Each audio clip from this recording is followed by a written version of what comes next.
का देखतारू हैं? हैं? भैया प्रणाम।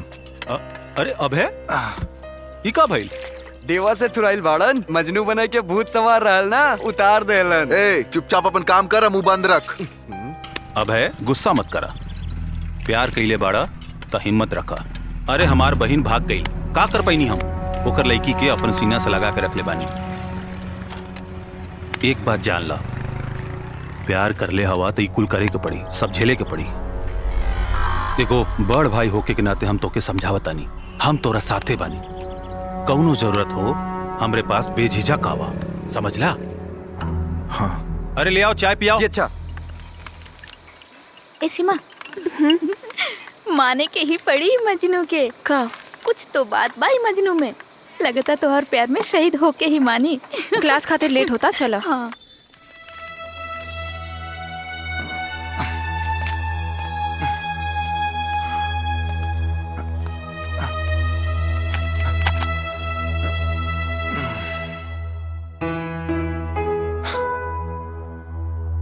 तोहार भाई के धुलाई से तो कुछ ना भइल, बाकी तोहारे खिस देख के हम फिस जरूर हो गई नी।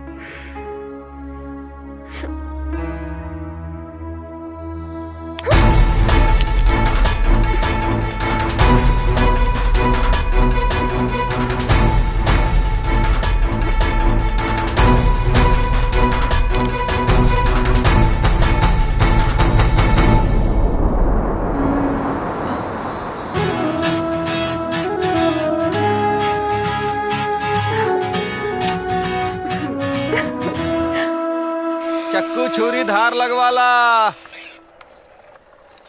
चक्कू छुरी में धार लगवाला। हाँ। चक्कू छुरी में धार लगवाला, चक्कू छुरी में धार लगवाला। भाई भैया ये बना कर घर। अबे कहाँ बा? भैया हाँ एनिए कहीं बा ओकर घर। नहीं बा मतलब?